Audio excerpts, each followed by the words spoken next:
Welcome to the Louchen Bros podcast. This show is hosted by Brian Louchen and Kevin Louchen. And we are bros who talk about nerd stuff. Hey, mates. All right. So today we're getting into the deep dive of the movie from 2025, Anaconda.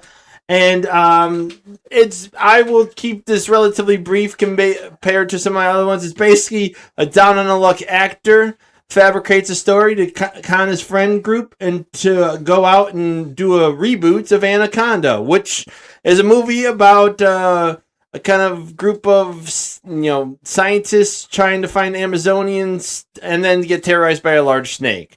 So this is technically, I think, a sequel because it's acknowledged that there's a first one, but it's not your traditional sequel in the sense of that, if I would call it that. Because not only is it not like the same actors in the sense and the same follow-up, it's like acknowledging that the first one's actually a movie, and this is like, it's like almost breaking the, what's that? Breaking the fifth wall, or was it fourth wall? What's that expression called? One of those walls. Yeah, one of those walls. You're breaking that one. And so there's like an acknowledgement of that. So I would call it a sequel. It's just not a normal sequel. And in fact, the original was meant to be more of a sci-fi kind of scary thriller kind of thing, and this is almost a straight up comedy show. And so like that's another element that kind of, even though it's a sequel, it's very, very different. So all right, Brian, what's your first overall reaction? Thank you, Vito, for the suggestion on the actual movie. Thank you, Vito. We appreciate it. I actually had this on my to-do list at some point, but, we do appreciate the request. I was going to watch it regardless. I don't know about him, but, yeah, thank you. Yeah, I just want to say thank you for the suggestion of movies. So if anyone else has got any suggestions of movies, TV shows, maybe video games, anime, Video games take so much time to really get into it, and plus I'll get addicted, so that's another problem. But yeah, so throw them our way, and we'll see if we can certainly get to it at some point. But yeah, like, they travel to the Amazon rainforest, they make this low-budget indie version of the film with basically a couple of the actors involved with it. Yeah, and it was actually a pretty... good for like a popcorn movie, to be honest with you. If you just want to like kick back and watch, they had where Paul Rudd had an accident on the TV series SWAT and had to like redo the scenes like 8 times. No, you're talking about in the beginning? Yeah, in the beginning. That wasn't SWAT. He was getting another role as like a doctor. And that's okay. What that was. He was in SWAT later then or whatever. No, he'd already done SWAT for 4 episodes, and then they kicked him off so they didn't need his character anymore. And then he came back at the end? No, that wasn't related at all. None of that was related. It was just a moment in time that was one job. I watched the same movie with the big fucking snake, right? you did, I thought. I think at face value, if you can just take it literally what it's supposed to be, you're going to, I think, be happy with it. If you're sometimes nerdier and like I am and have a hard time with some of these things, you might have a little bit of hard time at moments, which I will get into down the road. Mostly because I am very, very, very big reptile enthusiast, and this has some problems with that. But you'll have to give us some facts then, Kev. You'll have to drop some facts. I won't say definitive stuff, but I will say at least what I know. But at face value, it was pretty entertaining as far as that goes. I knew from the get-go that he did not have the movie rights. I don't know about you, but being down in his luck, you could see I think he just this is almost a passion thing. I think if for lack of better terms of a midlife crisis, I think he wanted to go back home and do something that felt good. And I think that he constantly thought about his friends at home, and I think that was a driving factor to go ahead and I'm going to make up a lie, but it will be fun, and maybe we can make this movie sort of happen, even if we don't have rights or something like that. And so that's what I think this was.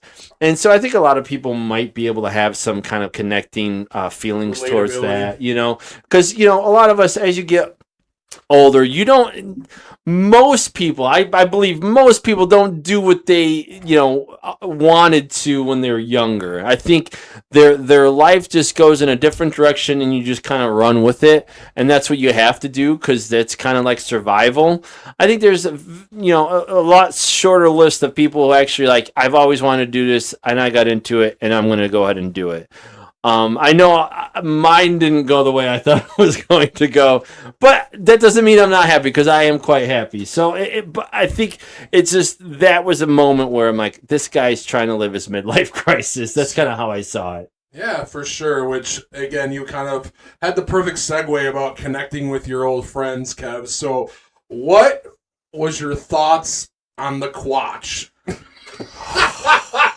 So Okay. The Quatch was a homemade teenage monster movie that the main characters, Doug, Griff, Claire, and Kenny, shot together when they were 13 years old, and they ultimately defeated the Quatch by blowing it up with a bomb when they get trapped. And it definitely hit home for me with some of the dumb shit and videos me and Kevin filmed, and we were You want to know the first thing that jumped out the most?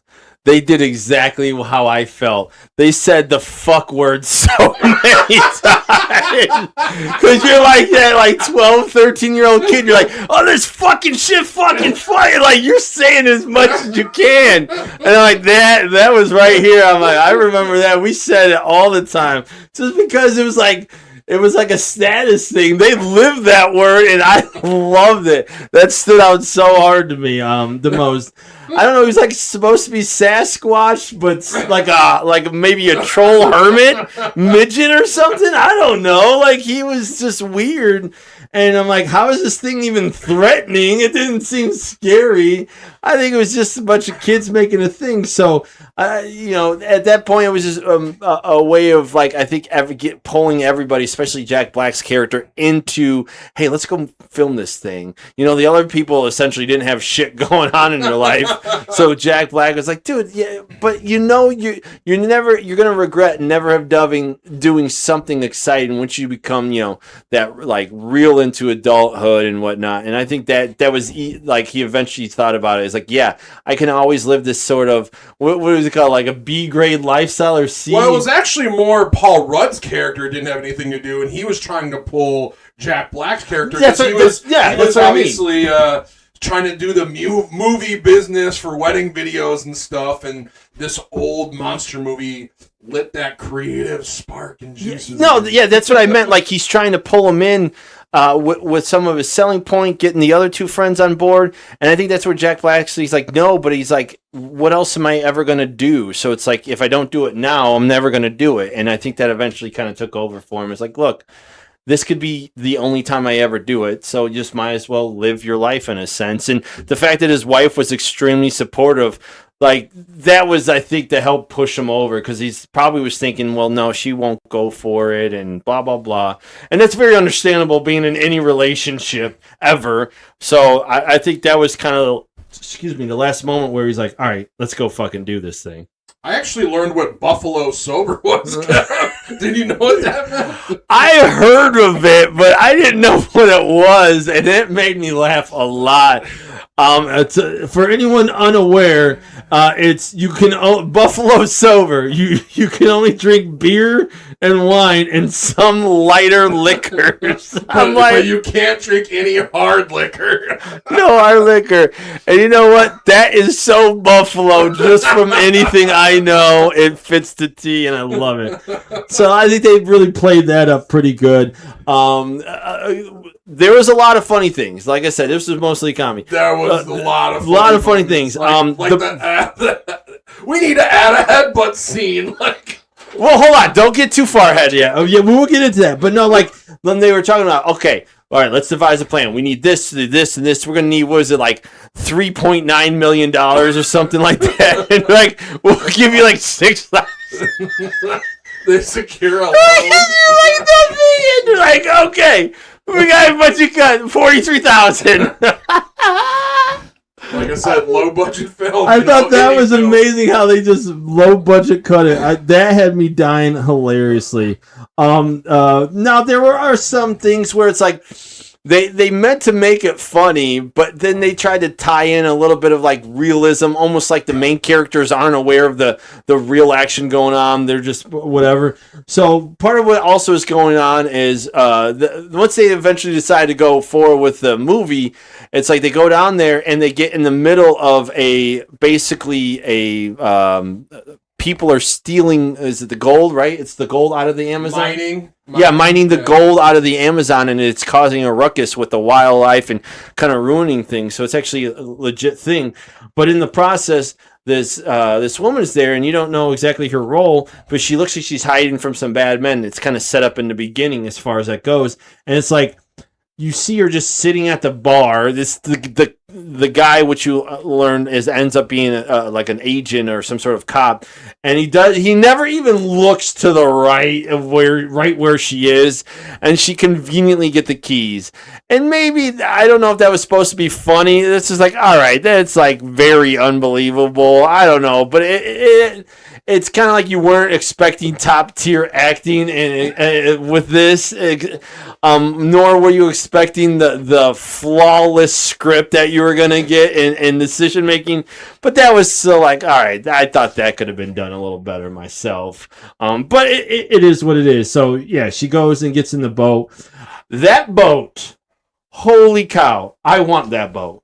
Do you remember what that boat looks like? I want that boat. Yacht-looking fishing boat? Okay. That thing was nice. It was basically like a 1970s living room, but on the water in the best way. That's a compliment. Like it had that like lounging chair, and it was like, wasn't it like orange or like Christmas? It reminded me. It was just amazing. I loved it. It reminded me of my parents' station wagon. Like it was so cool and comfortable. It looked like it was a party bar room. It was so awesome looking. I'm like, I want it. It was a super sharp looking. So I wanted to point that out. And then, so then they actually get to start doing some of the filming. And let me tell you, they talk about the clips of them doing the behind the scenes work was absolutely hilarious. Paul Rudd kept trying to flip this, not Q-tip. Why am I thinking Q-tip? The, toothpick, yes. He kept flipping the toothpick in his mouth, but he kept stabbing himself in the mouth. And it's like these little details, and because he's trying to come off as a badass by flipping a toothpick with his tongue, and he's like getting it stuck. I thought that was hilarious. You want to talk about little details, Kevin? Nunchucks. The snake handler named Carmen Santiago. You could call me Santiago, which I'm pretty sure was a remix of Carmen Sandiego. Maybe. I'm pretty sure it was. Yes, Santiago's character was kind of funny. I love how he hated Paul Rudd. Just hated him. And he had a relationship with a snake, and he killed the snake. Well, Santiago did not like Paul Rudd before the snake died. Yeah, that's true. So it was funny. Now, the first insight to obviously I didn't expect a real snake, but Santiago's snake. What was the name? Was it Hector? No, what was the snake's name? Snake's name? Oh, that's a good question. I don't remember. It was. I thought it started with an H. But either way, I've seen anacondas before. Not in person, but it didn't really look like an anaconda in my opinion. And even the size of it, they can get pretty big, but like that front part, the head and everything, I thought was a little unrealistic. I thought it just looked a little too off, but they can be big and it can be that thick. I mean, they can be some thick boys, so that's not unrealistic. The one CGI there, I think the head was a little different and some of the movements were off, but for the most part, I wasn't too bothered by that. Just knowing that they weren't going to do that. But then they talk about the double headbutt. Stop! Don't worry about it. It's not that big of a deal. So then they talk about the double headbutt. Hider. Hider? No, they didn't say hider. It's like hater or Hector. I still think it was Hector. Hater, yeah, because they were actually talking about don't be a hater, I think, and I think they were doing memes of it. Anyways, so yeah, The double headbutt, I was like, that would be actually pretty sweet. I was on board a double headbutt. Now, you couldn't do that in a real fashion. It'd have to be a comedy. The only thing is they never did do a double headbutt in the movie, so I was actually a little disappointed. Like, they could have double headbutted this thing. That would be really You were dumb. disappointed with not having a double headbutt. I was disappointed not having a double headbutt. They talked it up a good game. That's all I'm saying. Welcome to Hollywood, Cupcake. That's true. It's so true. The snake gets out on the boat, is just casually, seemingly strolling along when everyone's sleeping, goes towards Paul Rudd's mask because, snakes like mask. And then this tiny little, what looks like, a canary, and then jumps out the window. I have to tell you, there's no way in fucking hell that would ever happen.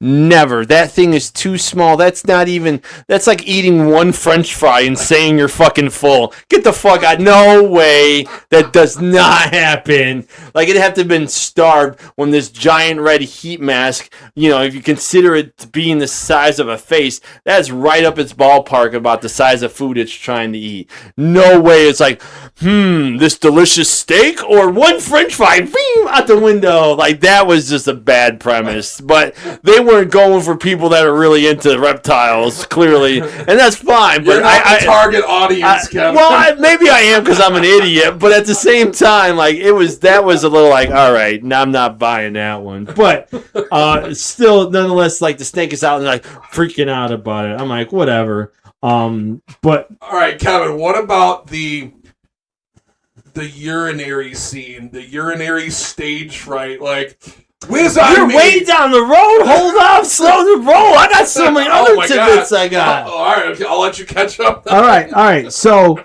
Okay, I think the funniest scene I was audibly laughing out loud is when Paul Rudd is doing the scene with the pet snake Hador, and he's going ahead and he's filming, and then all of a sudden he like throws the snake and it gets chopped up by the thing, and it and yeah, the propeller got him, and the scream by the owner, but everything was inaudible, and there was like music playing, and he's like, you just see it, and like the sound, but then Paul Rudd, he goes in slow mo. You do hear him say, "Oh shit."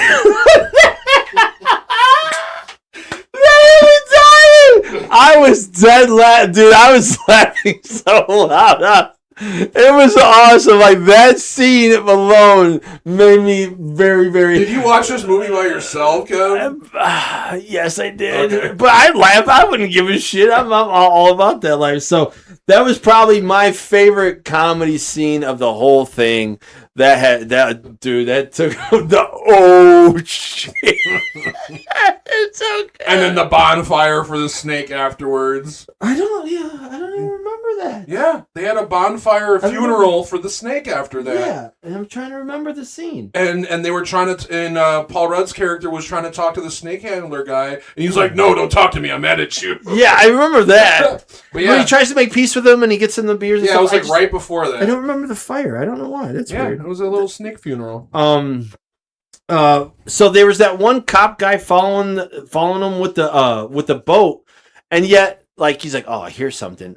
Were these guys not worried? Did they not see? They saw the snake eat one of the former guys. Did they not say anything like, "Hey, bro, watch out! There's this giant other anaconda fucking in the water. You might want to watch out for." I thought that was like, conceptually, I was like, "There's a miss, I think, for that." But I'm like, whatever.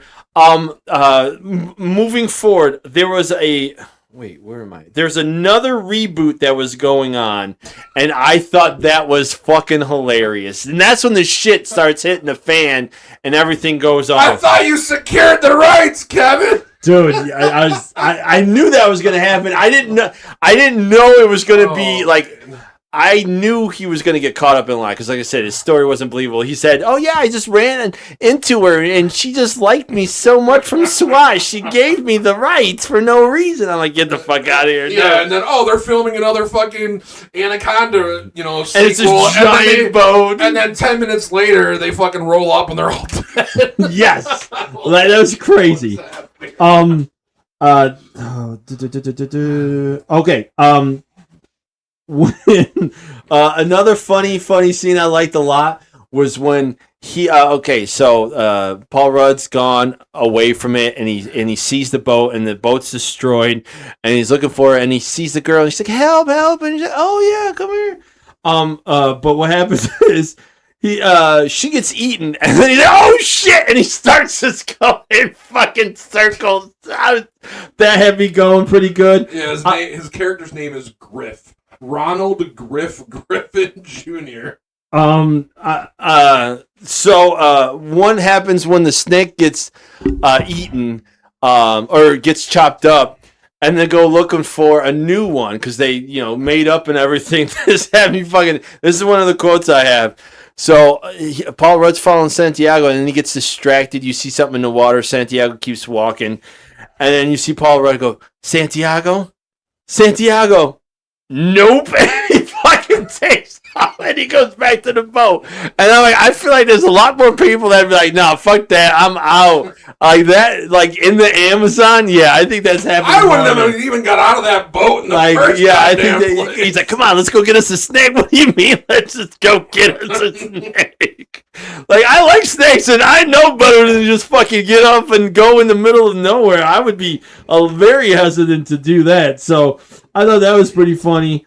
Santiago's a legendary snake handler, apparently. When Paul Rudd's also, right before he runs into that girl, another quote I got is, he's like on the boat and he sees all the fucking, the other reboot is trash everywhere. It's been destroyed. And you see him go, J-Lo? Ice Cube? John Voight, are you in this one? I start laughing. I thought that was pretty funny. Like, I did not expect them. Why are you calling out these actors and actresses? So I thought that was pretty funny. I enjoyed that a lot. And then I think the good, interesting twist, and I was curious if that was the case or not. I wasn't sure, but the woman that got on the boat pretended, stole the keys again.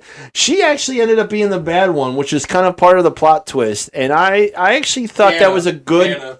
I thought that was a really good actual plot twist. Like it's like, it was a comedy, but they kept kind of throwing like little bits of curveballs at you constantly, like that you didn't kind of suspect. And that was one I was curious about. I was like, is she the good one? Because she was like on the boat, and they even had her doing some acting and stuff like that. And I'm like, I'm not sold on her. And then all of a sudden, yeah, she was the piece of shit. Yeah, that's what she was. All for the blood money, Kev. Mining money. Yeah, so that I was a little surprised, but not really, because I was kind of wondering the whole time as far as that goes. All right, now we're jumping down this road, Brian. All right, your pee-pee scene. Your pee-pee scene. All right, you tell me, what are your thoughts on your pee-pee scene? It was fucking terrible. If you like dumb slapstick comedy, this is up your alley, and you should know this up front. I'm offended. This is what the whole goddamn movie is. But like, you had Steve Zahn. Steve Zahn. He's we'll get into that, but he's awesome. Yeah, he has, I guess, urinary stage fright, and I guess the only way that Jack Black's character, which is Doug McAllister, is get the poison out of him is being whizzed on. So they have several quotes. Are you gonna whiz on me? Piss on you? I'd love you to piss all over me. It was just like so cringe. It was bad, but once again, it was meant to be. Yes. As far as a couple other things, I thought something that was dumb, like dumb, not funny, was when they had Doug dressed up with the pig, and then was it a marmoset or a rat? God, yeah. That I thought was bad. I was going to talk about that later during the editing and visuals part. It was just, like, I get the plot twist, but at no point does it make sense of how that happened. And I'll get into some. We can cover that with like special effects down the road, but that left a bad taste in my mouth. I thought it was awesome they got Ice Cube to show up for that little scene. Ice Cube's my dog. I love that shit. That was awesome. I have a few other quotes. I don't know if you have anything else. Yeah, this obviously the movie is definitely like a comedy, but I wanted to think what you thought of like some of the few underlying messages, Kevin, like you kind of talked about it earlier about like overcoming your midlife crisis. Like at its heart, you have your childhood friends feeling lost in adulthood, and they kind of use this movie making as kind of like a coping mechanism to kind of break out of that mundane, everyday routines. And we kind of even talked about when you showed up today to report for the podcast, like the same old shit. And, sometimes you got to kind of break out of those routines and that sort of thing. And I do think it has a overall positive message about kind of taking risks and finding joys in the passion you had when kind of you were younger, and then kind of controlling the unknown. Like, who would have thought we'd be, 15, 16 episodes in of doing a random fucking podcast with us,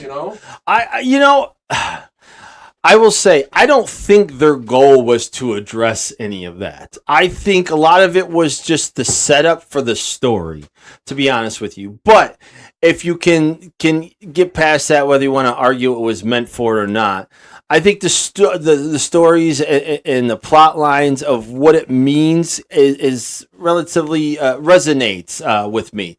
Now, is it a byproduct of us being on, a little bit older than we used to be, having families, kids, things like that?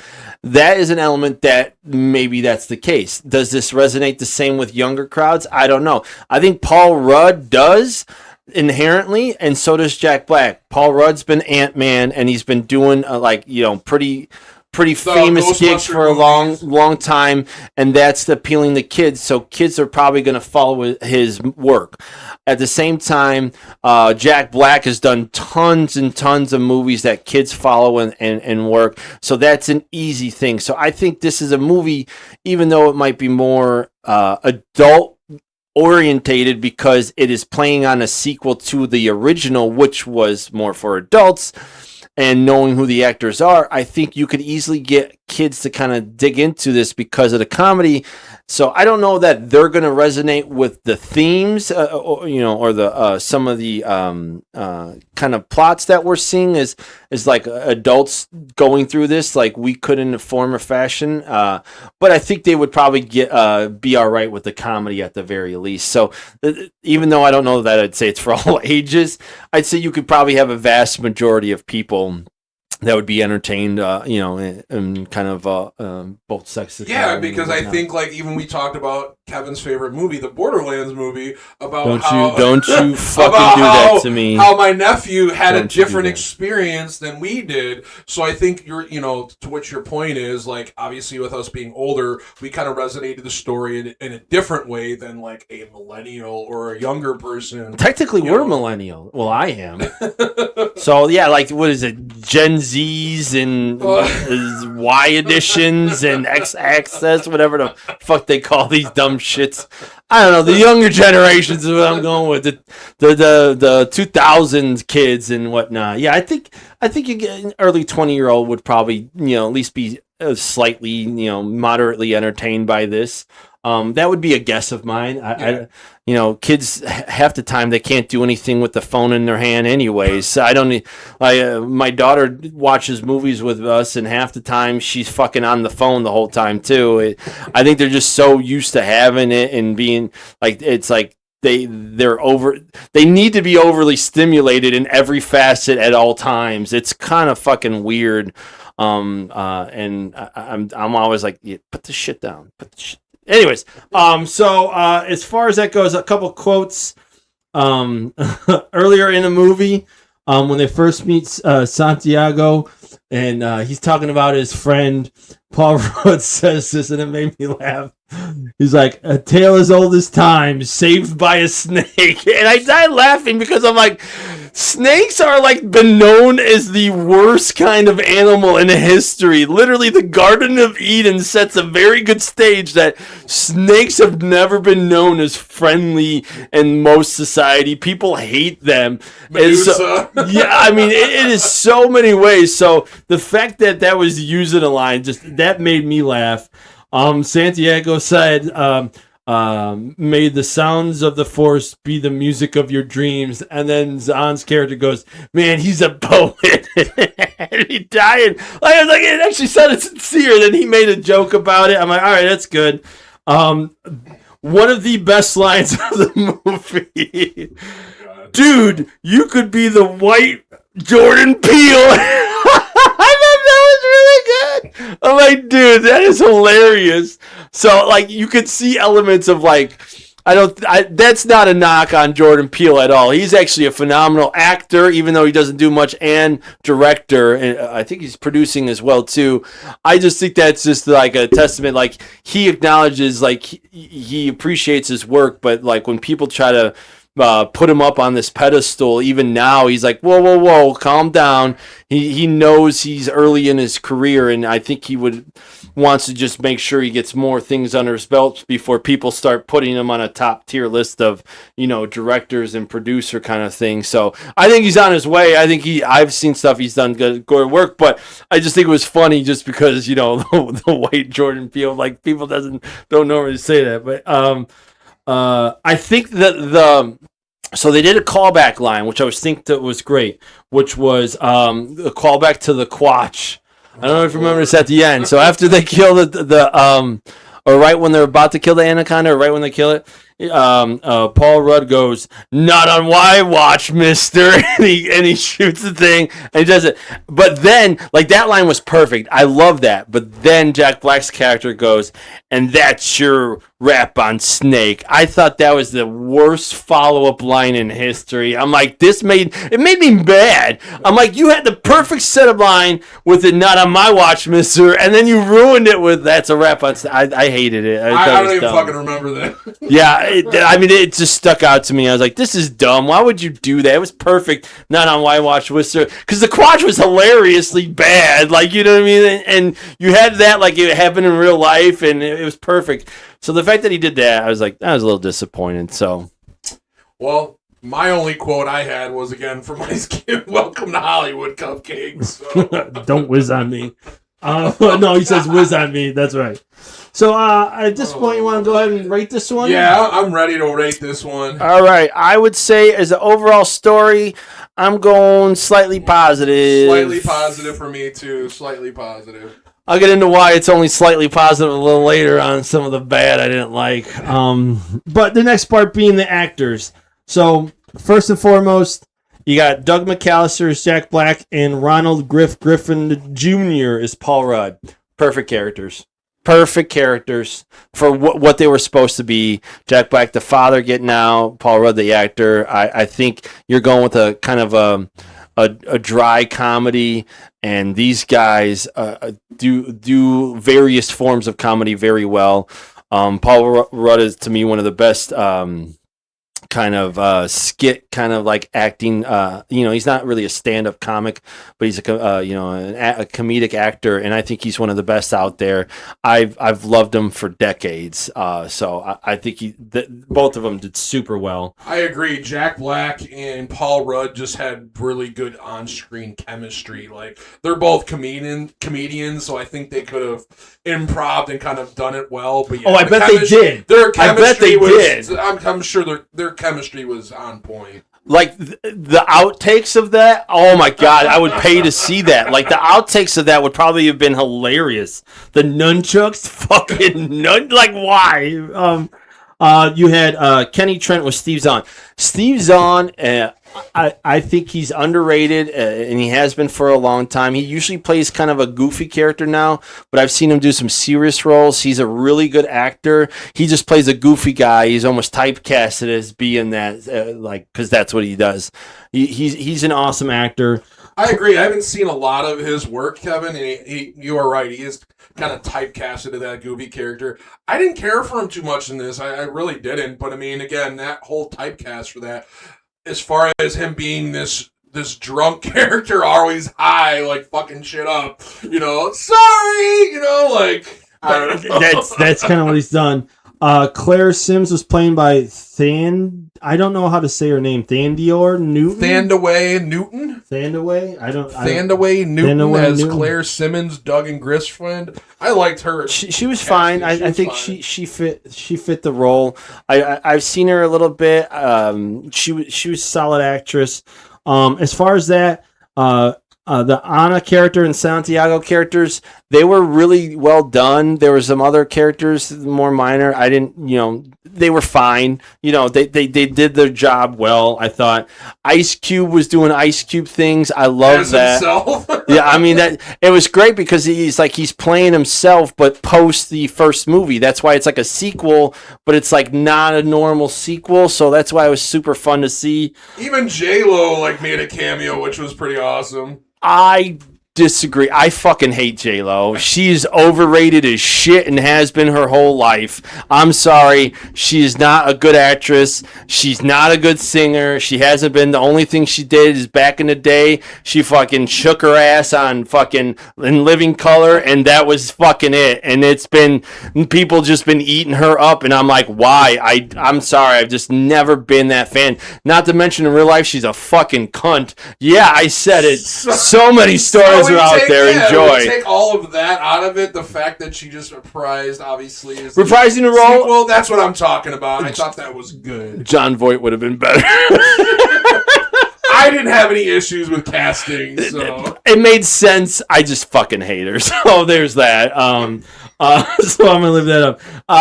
I think for the most part, casting was on point, and I think the roles were played very well. And yeah, I got no quarrels with that. Yeah, I mean, I'm ready to rate this. I'm ready to just go thumbs up. I'll go thumbs up. Issues with it. Yeah, I think it's pretty solid as far as that goes. Moving forward to the music section. Sound and music. I think the use of sound effects and sounds and music was good. Like I said, that one scene where it was inaudible and they were playing music was really creative, very, very funny. As I said, there's a running theme of the song "I Don't Want to Wait" by Paula Cole, which is a classic. Love that song. Dawson's Creek. So it was funny because it was that song too, and just utilizing that. So I think they were very, they were very calculated with some of that, what they did, and I think they did it in a very healthy manner, not overpowered or anything like that. So I was a fan. Their sound of music to me was better than good. I wouldn't say it was elite, but it was definitely top tier music. I mean, you had, as Kevin just mentioned, Paula Cole's "I Don't Want to Wait." You also had "Have You Ever Seen the Rain" by CCR, and honestly, kind of that reminded me of Dad. And that was like throwback because my dad used to listen to that. Fun tidbit on that. They're called, what are they called? Louisiana swamp rock or something like that. Like that's how they classify themselves. They're from fucking California. Southern swamp rock is what I think they've almost dubbed themselves at one time, and they were from fucking California, and I fucking love it. It's hilarious. That's wild. But yeah, that reminded me so much of Dad, so I was like, respect. Then obviously you had the Anaconda remix with Nicki Minaj, and of course Ice Cube. You also had Ballroom Blitz by Sweet, Baby Got Back by Sir Mix-a-Lot, Back in Black by AC/DC, Kickstart My Heart by Motley Crue. Then you had these Brazilian tracks like Navegar and Gente Alberta. It just set the kind of the scene for the whole movie. Like I said, I know this is not necessarily your favorite aspect of the movie, but again, I feel like it added to a lot of the different scenes. And it was just done very well. So I definitely think it was, top tier, solid B plus, if not low A for sure for me. All right. I think we can go ahead and rate it at that point. I'm going thumbs up, baby. I'll go thumbs up. I don't want to wait. You know what I mean? That's really what it's all about, So moving on to probably one of the more notable topics, I think, in this movie compared to some of the other ones was special effects, because, I mean, it was there. I will say this is where I'll get into some of the bad. All right. Like I said, the Anaconda to start with, the first one, which was supposed to be the smaller, maybe more realistic one, was CGI the whole time. It was never not CGI. And the one from the snake handler? Yeah, the snake handler. It was that. never. Maybe there's a couple scenes. Oh, you could see with like the face as he's trying to like hug or kiss Paul Rudd's character or whatever. Yeah. You could really tell there. Yeah, it was not good. Now, the reflection of the demeanor of the snake wasn't too far off. However, I've never handled an anaconda. No pun intended. Well, yes, obviously I know, but I know you have experience with reptiles. So could they have used an anaconda or some snake to make it, because again, we've talked about this before, Kevin. I love hybrid between practical effects and CGI, right? So hey, that's me. But like, could they have done that with an actual anaconda for the practical effect, or is that not like because they're just so dangerous? Like, no, they could not have. And here's why: it's not because they're so dangerous. You'd have to have had it handled long enough to be handled well with actors. That's hard to do because that's a long-term commitment. At the same time, it wouldn't work because anacondas, as I said, don't get that big like that. Like they were trying to, like that head, I've never seen a head that big. Like their heads do get very large, but not as big as it was portrayed, so it didn't match up. Their bodies can get pretty thick, and it was not and you're talking about both heads, right? From the smaller. No. I'm just talking about the smaller one. We're just talking about the smaller one because it gets worse with the bigger one. Okay. So that's we're just talking about smaller. Okay. So the smaller one's heads, I've never seen one that big. And if you're talking about a handler that has one, that snake would have been top tier as far as of size and everything. There's no way a handler just has one of those. Just maybe it's possible. I don't think that's likely. But even then, I've never seen one look that large ever. I don't think it does get like that size that I would guess, but they do get large. But the bigger one is even worse because they never get that big. Anacondas aren't even the longest snake in the world. Okay, that's a reticulated pythons are the longest snake on average, typically. So that's not even a known thing. Not to mention all of the other discrepancies. First off, there's nothing I've seen that anacondas growl. Okay, there's this point where the big one growled. Now, I was like, okay, I think there are a few limited species that growls. Anacondas aren't one of them. On top of that, if they're hunting, their hunting style does not match the way the movie Anaconda did in this one or the previous one. Okay, they are typically ambush predators. This thing is going on the hunt. That's very unlikely. Now, the one scene they came from the tree, I was like, I don't know that they would do that. I looked into that. They do hunt from the tree, but it usually says the juveniles are some of the smaller adults. That thing is what, 50 feet long? It's not. It would break the fucking tree. That way? It's insane, impossible bro. because it's not even just that. It's not even the weight. The energy the snake would have to get up there and then go down and pull something up. And at the speed it's doing it, it's impossible. It would never happen. It just wouldn't. At that point, it's not worth the energy to get up there, which leads me into all this hunting that it's doing. That is not how snakes work. It literally tore apart a whole set of fucking another Anaconda movie with what, 30 people at least, and it's still fucking hungry. Did it eat anything? He left Paul Rudd in the boar alive, which I thought was fucking. No, you mean Jack Black in the boar. Yeah, that's that's the thing is. So that's the other element. When snakes eat, they don't continue hunting usually. They will regurgitate, but you know how much that snake would have regurgitated? He regurgitated Santiago. Spoiler alert at the end if you didn't know. Jack Black, a pig, a muskrat, and it must have probably done others because that's the only way you keep chasing. It's like all it does is keep eating and throwing up.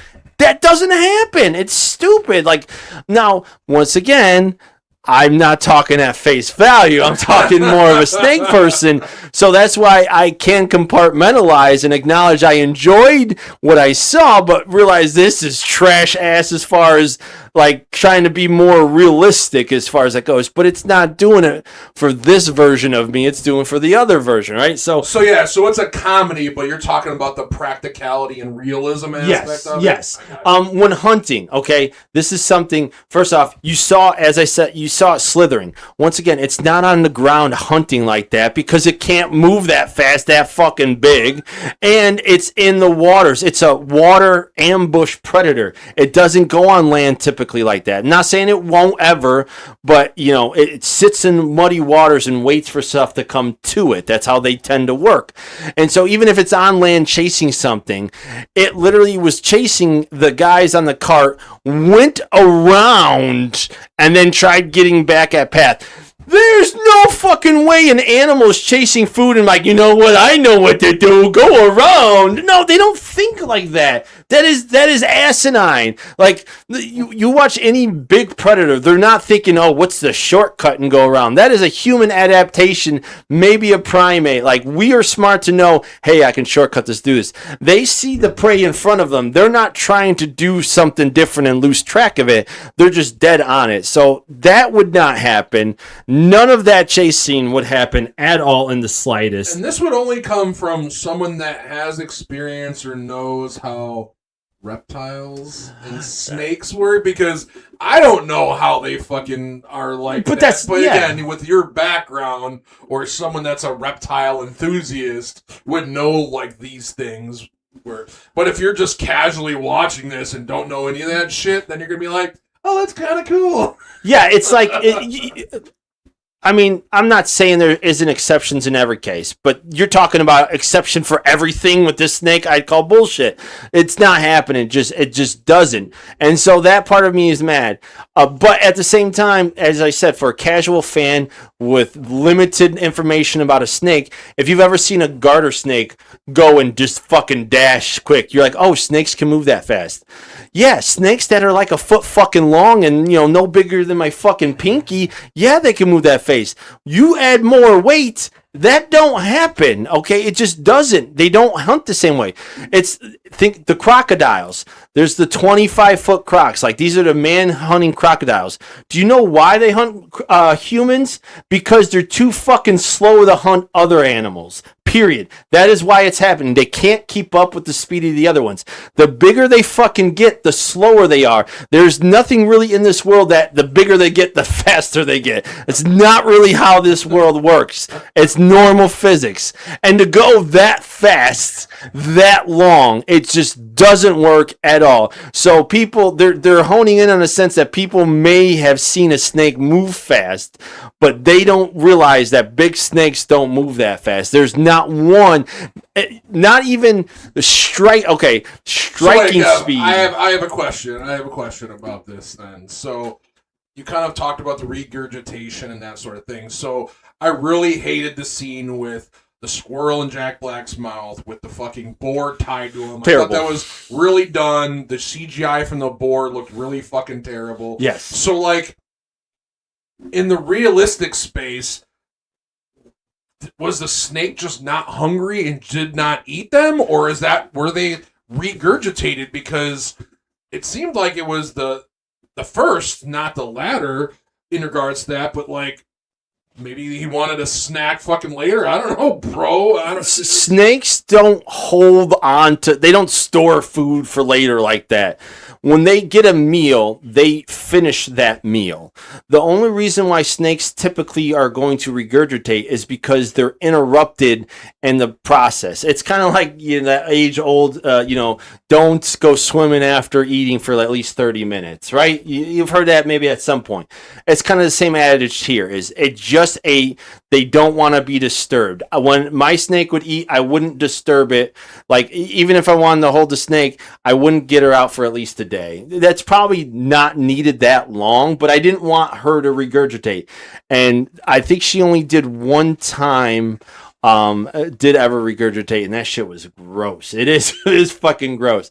But for the most part, when they get a meal, they're going to eat the meal because that's why they are motivated. They're not a serial killer motivated. They don't have that big of a brain. They're very small brain. They're gonna savor this fucking meal and enjoy it and not go fucking hunting and keep going. They're gonna Correct. eat this meal, take care of it, rest and recharge, and then they'll go hunt again when they're hungry. They're not just gonna keep fucking like a serial killer. Okay, that's kind of where it was like I didn't understand. And that's why it would not have kept regurgitating food. Once it got food, it would sit there, typically in a safe spot, like within a very short vicinity of whether it's there, and stayed there. If it is going out hunting, which anacondas don't typically do that, but if it is, once it has a food, it's going to be there until it gets really eaten and swallowed, which can take days to even get settled, and before they're even trying to go ahead and get another meal. Now, snakes aren't necessarily going to refrain from trying to get another meal if something shows up. But once again, this thing was trying to be shown as actively hunting them, and it would not have been. It is so far-fetched. Yeah, that realism is not there. And so there's that me that knows this is such bullshit. and I know that, but as a viewer, I can compartmentalize that, and I can understand it wasn't for the realistic aspect of the snake. It was for the idea of how these work. Even you go back in the day, they made all those kind of bad movies, Titanoboa, piranhas, these like alpha crocodile movies. There's a realism aspect, but most of them aren't truly realistic, unless they're almost trying. There was a one Primeval, which I actually do like, which is based on Gustav, the crocodile man-eater in Africa. That's and I don't, as far as I know, he might still be alive. I think they don't know. He was notorious because he had a gunshot wound in his fucking head, and you could just see it, like, apparently just did nothing, but it's still kind of there. He was fucking hunting people. They'd get close to the things, even though they were warned, hey, watch out, you got this fucking man-eater there.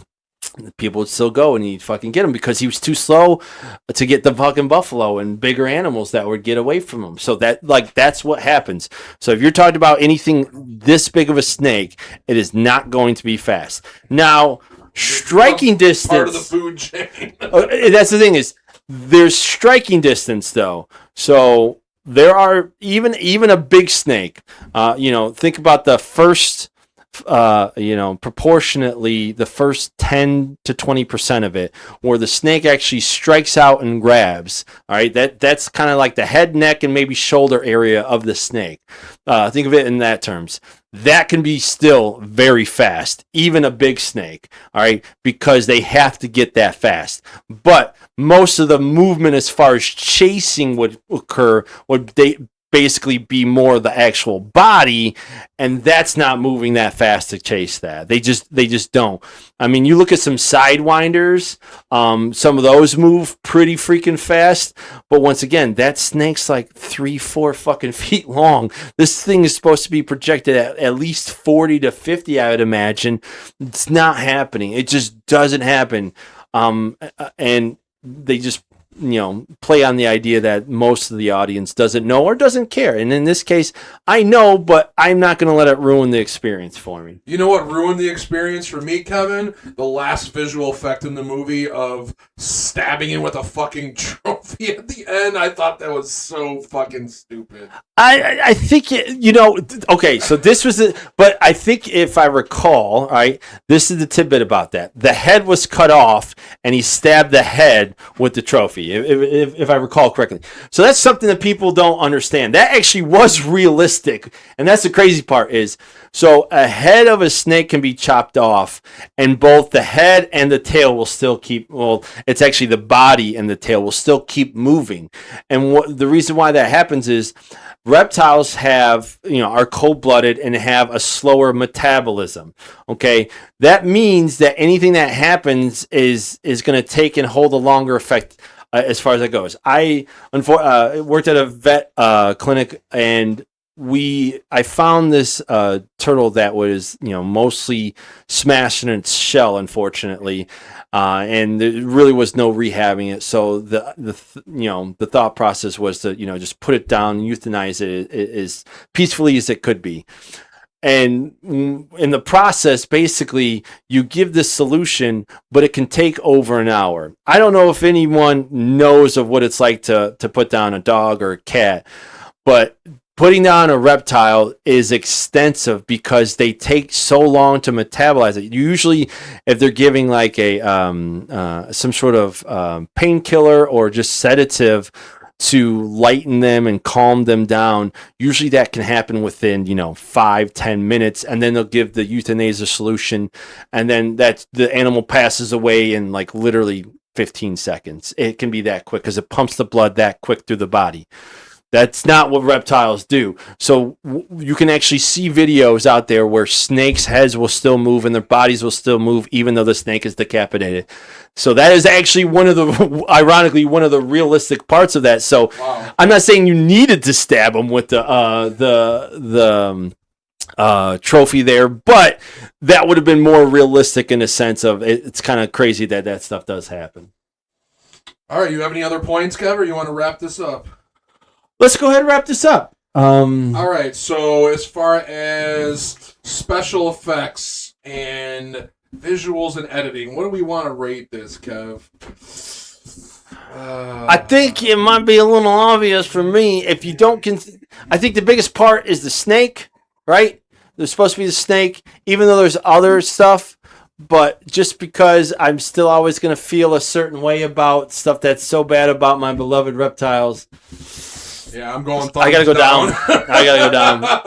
Outside of the snake, most everything special effects was relatively solid, but I'm a stickler for a little bit of that. I would even, yeah, it is what it is. The special effects and just the visuals was just bad for me. So emotional connection and rewatchability. So on the review website Rotten Tomatoes, critics' reviews are positive with an average rating of 5.3 out of 10. Consensus reads, the premise might be ripe for raucous action comedy, but this meta reboot of Anaconda can't detach its jaws wide enough to swallow so many conflicting tones.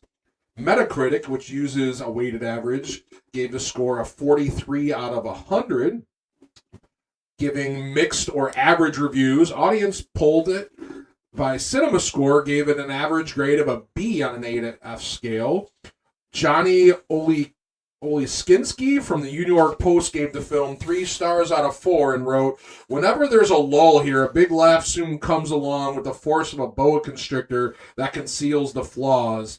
Ethan Anderton of /film wrote, Anaconda taps into the sweet spot that's just edgy enough to make adults laugh and just family-friendly enough to let kids have a good time with their parents, too. It's hilarious, harmless, and puts a fun spin on a familiar formula, even if the snakes still look fake as hell. This is a perfect, these are kind of my thoughts. This is a perfect example of a popcorn movie. If you don't know what that is, it's essentially a entertaining film that's kind of meant for just pure escapist fun. So the movie's designed to be watched clearly for humor instead of like a deep, thought-provoking tone with a bunch of meanings behind it. So this definitely is a movie that's at the heat of the Hollywood satire and reboot culture of its time in TV shows, which is going through right now. So yeah, I think that was a good way of kind of putting it. It kind of makes fun of itself, right? That's kind of the point of it. And I know that, like I said, reboot gets thrown around, but like I said, it acknowledges the first one in too many ways to call it a reboot. I think it's more of a sequel personally, and that's how I would more or less classify it as. But it does its purpose, right? It's not honing in on your skills to love the graphics of the snake just to buy it enough to know that it's supposed to be a snake, even if it doesn't exactly behave like one. I think it is very perfect saying how you get the laugh at good timing. They really do space it out. like just when you might be getting a little like thrown off kilter with serious tone, or maybe starting to think you're gonna hit a lull in the boom, a good relatively joke kind of can come in and pull you back in.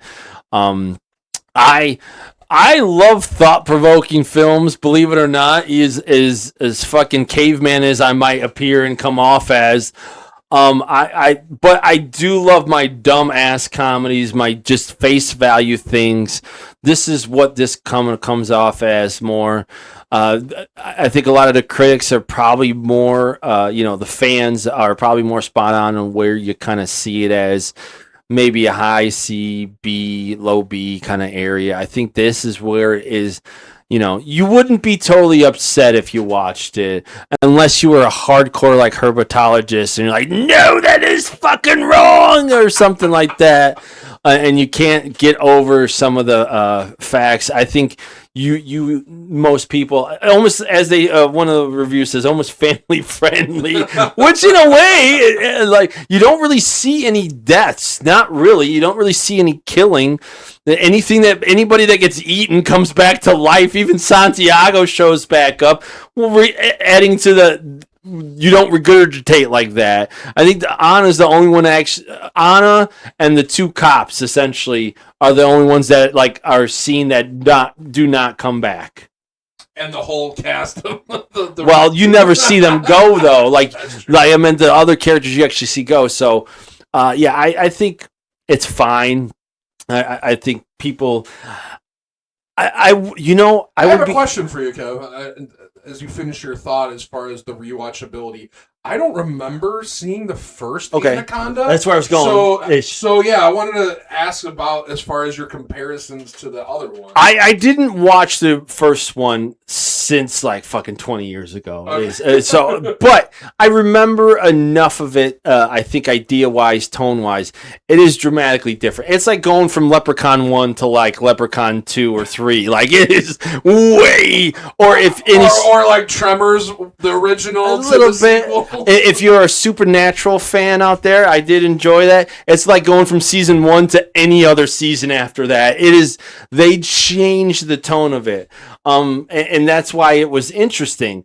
And I haven't seen the original. So I would be curious to almost watch the first one and then the second one right afterwards and be like, whoa, what the fuck just happened? I wonder how well it would transition after knowing how the second one plays out. Now, I don't like to rewatching movies after I just watched them, but maybe down the road, if I come around to it, I'm like, I wonder what this is going to be like. Because I have to imagine that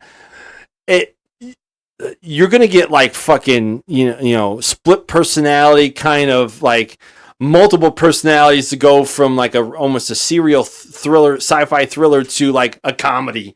And I think it's going to almost throw you really off as far as that if you were literally back to back. It's going to be more an action thriller, I feel like. And so because that's how it is, like I don't know how you'd feel watching it back to back. I don't.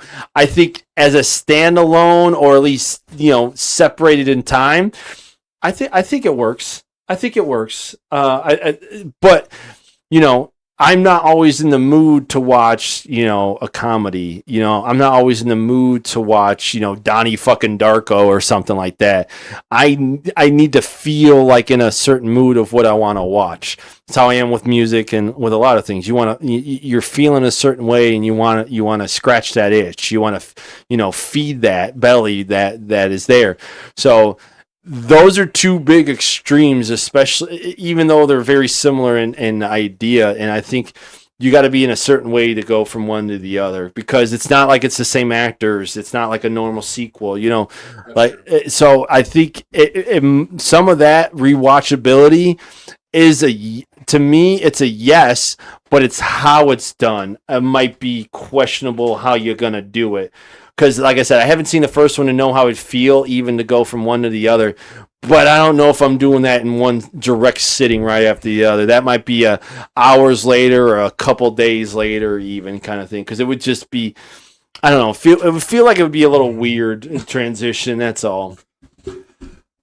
Ready to rate this? Let's do this. All right, I'm going slightly thumbs up. Yeah, I'm about the same thing. It's good enough to be enjoyed, but still got the elements. I'm like, oh my God, I can't do it. I just can't do it. But yes, you'd be all right. Just if you really like snakes, just lower your expectations on what you're going to see. But yeah, I mean, I think overall, like, rating in the summary for the movie, like I said, it's kind of a popcorn movie. If I'm, working on a house project or just, winding down for the night and just don't, if I'm doing something else and I can have something in the background and it's not a podcast or another YouTube video, I can put this on in the background and get a couple laughs out of it and not take things too serious. You want to know that is like, that thought gave me this thought. I don't think younger generations relate to this, but it's like back in the day where you're just scrolling channels and you come across USA, and USA just has this random movie on. Usually it was Predator. That's why I've watched the Predator a lot in my life. Channel flipping? Fucking just channel flipping. You see it on and you're like, oh, and you just happen to have it on and you like it enough that you'd sit there and watch it, or at least, as Brian said, have it on for background, and it's like, you're good with that. Like, you don't need to see the whole movie from start to finish. You can kind of pick it up whenever, and you'd still be okay with it if you've already watched it once. And I think that's the kind of mood it's in. It's positive enough. You know what I mean? Yeah, that's a very good point because everything's streaming and more on demand. You don't get that sense anymore. You don't. Of the TV. You don't. Dude, Going the on TV guide, do people night. even know what the kids aren't even know what that is? Like the scrolling of the screen? They don't. So it's different. Yeah. And wow, so it's literally you would. It is what it is. I mean, so like one of the apps, of course, that's what we're fucking dealing with. One of the apps is I have Hulu, and if you have Hulu Live, like, you can still see what's on now. So there's still only a certain amount of selection, but they also have like on-demand stuff. But if you want to hit live stuff, you can still pick up some stuff, and there's a screen per se. But yeah, it is almost everything's so on-demand now. Like, it's like, for anybody watching that even cares, that might have a kid or two or just know some kids, ask them. This is the same kind of thing. Ask them how they hold this. How do you talk to somebody on the phone? It's fucking wild, because what they're gonna do is they see cell phones, and cell phones are flat and they fucking go like this. Versus most of us that are older as fuck will go like this, because a lot of the phones have the earpiece and the mouthpiece here and then the handle. But that's not how kids see it. They see just the cell phone. It's fucking wild. It's fucking, like, the only reason why my relatively young, teenage kids will still kind of do this is because we had play phones, and the play phones would be like that. And we used to, and when I would play with them, I'd be like, hey, look at this. So they might do this. But I asked one of their friends, and they went like this. I was like, you fucking idiot. Wow. It's crazy. Well, on that note. Sorry. All over the place today, But thank you for tuning into this episode. Yes, we appreciate it. We come out on Tuesdays on Apple Podcasts and Spotify, and that's just the audio. But on Thursdays, if you want to look at our ugly faces, we're on YouTube video. And either way, we appreciate any likes and follows. We appreciate comments. Let us know how awesome I am and how much this guy sucks. But other than that, we'll keep spitting out nonsense because I'm full of piss and vinegar. And if there's a review you would like it to see, reply to us in the comments on one of our videos or graphics. And we'll try to figure it out. And we'll try to figure it out. And we'll review whatever nonsense you throw at us. Peace out, everyone. Thank you. Peace.